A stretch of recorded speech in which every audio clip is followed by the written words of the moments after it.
Here we will discuss some important reagents which are very useful for our NEET exam.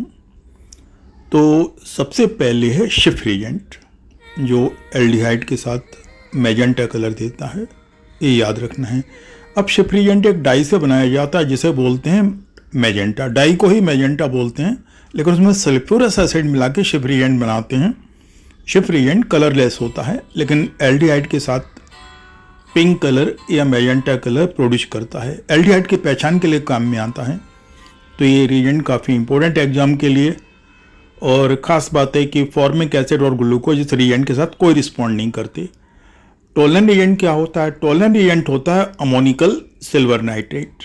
तो इसमें complex ion होते हैं silver के, diamine silver ion, और ये एल्डिहाइड के साथ सिल्वर मिरर बनाता है. फॉर्मिक एसिड और रिड्यूसिंग शुगर जैसे ग्लूकोज, फ्रक्टोज, माल्टोज सभी इस टेस्ट को देते हैं. तो ये इंपॉर्टेंट टेस्ट है, silver mirror test. Now what is Fehling solution? ये मिक्सचर होता है कॉपर सल्फेट, NaOH और रोशेल सॉल्ट का. Very important reagent for aldehyde. तो एल्डिहाइड से जब इसको रिएक्शन करते हैं तो रेड ब्राउन कलर का क्यूप्रस ऑक्साइड का PPT बनता है. तो it forms red brown PPT of cuprous oxide. Now reducing sugar, formic acid they give this test, लेकिन बेंजल्डिहाइड इस टेस्ट को नहीं देता. तो ये यहाँ याद रखना है हमें कि बेंजल्डिहाइड टोलन रिएजेंट टेस्ट देता है, लेकिन फेलिंग सॉल्यूशन टेस्ट नहीं देता है. Now what is Lucas reagent? Lucas reagent is a mixture of concentrated HCl and anhydrous NaCl2, and it is useful for detection of 1 degree, 2 degree and 3 degree alcohol.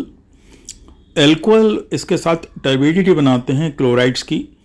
1 degree alcohol केवल heat करने पर reaction करते हैं. 2 degree alcohol 5 minutes में reaction कर लेते हैं, लेकिन 3 डिग्री अलाइल और बेंजाइल एल्कोहल बहुत फास्ट रिस्पॉन्ड करते हैं रूम टेम्परेचर पर. हिंसबर्ग रिएजेंट क्या है? हिंसबर्ग रिएजेंट होता है बेंजीन सल्फोनाइल क्लोराइड. इसको 1 डिग्री, 2 डिग्री, 3 डिग्री अमाइन को सेपरेट करने में और डिफ्रेंशिएट करने में यूज होता है. 3 डिग्री अमाइन इसके साथ कोई भी रिएक्शन नहीं करते हैं. 2 डिग्री करते हैं और वाटर बेस इनसॉल्युबल प्रोडक्ट बनाते हैं. 1 डिग्री अमाइन रिएक्शन करते हैं और बेस सॉल्युबल प्रोडक्ट बनाते हैं. तो इस तरह से 1 डिग्री, 2 डिग्री, 3 डिग्री तीनों टाइप के अमाइन डिफरेंट टाइप की रिस्पॉन्ड करते हैं इस रिएजेंट के साथ. तो इंपॉर्टेंट है एग्जाम के लिए. बेयर्स रिएजेंट क्या होता है? बेयर्स रिएजेंट होता है एल्कलाइन केमोनोफोर, और इसको रूम टेम्परेचर या बिलो रूम टेम्परेचर ही यूज किया जाता है. तो ये हाइड्रोकार्बन में अनसैचुरेशन डिटेक्शन के लिए होता है. एल्कीन और एल्काइन बेयर रिएजेंट का कलर डिस्चार्ज कर देते हैं. बेयर रिएजेंट खुद पिंक कलर का होता है, लेकिन रिएक्शन करने के बाद इसका कलर डिसअपियर हो जाता है. बेंजीन इस टेस्ट को नहीं देती है. तो बेयर रिएजेंट का पर्पज है हाइड्रोकार्बन में अनसैचुरेशन को डिटेक्ट करना. इंपॉर्टेंट रिएजेंट है एग्जाम के लिए. Now what is Nessler reagent? Nessler reagent होता है एल्कलाइन K2HgI4. अमोनिया या अमोनियम आयन अगर किसी सिस्टम में हो तो उनको डिटेक्ट करने के लिए एक बढ़िया रिएजेंट है. And it give brown colour iodide with ammonia. Important test है एग्जाम के लिए, ठीक से याद करना है. ये सारे रिएजेंट बहुत ज़्यादा यूजफुल हैं और एग्जाम में अक्सर पूछे जाते हैं. ब्रेडी रिएजेंट या 2,4-DNP क्या है? ये भी एक इम्पोर्टेंट रिएजेंट है जो कार्बोनिल ग्रुप की पहचान करने के लिए होता है और कार्बोनिल कंपाउंड के साथ येलो या ऑरेंज कलर का प्रोडक्ट फॉर्म करता है.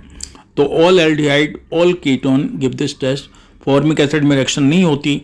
ग्लूकोज, फ्रक्टोज या इस टाइप के जो रिड्यूसिंग शुगर हैं जो फेलिंग सॉल्यूशन टेस्ट वगैरह देते हैं, वो इस रिएजेंट से कोई रिएक्शन नहीं करते हैं. तो ये भी एक इम्पोर्टेंट रिएजेंट एग्जाम के लिए. जो रिएजेंट अभी हम लोग डिस्कस किए हैं, अक्सर उनमें से कोई ना कोई क्वेश्चन आ जाता है. तो you can get A question from these.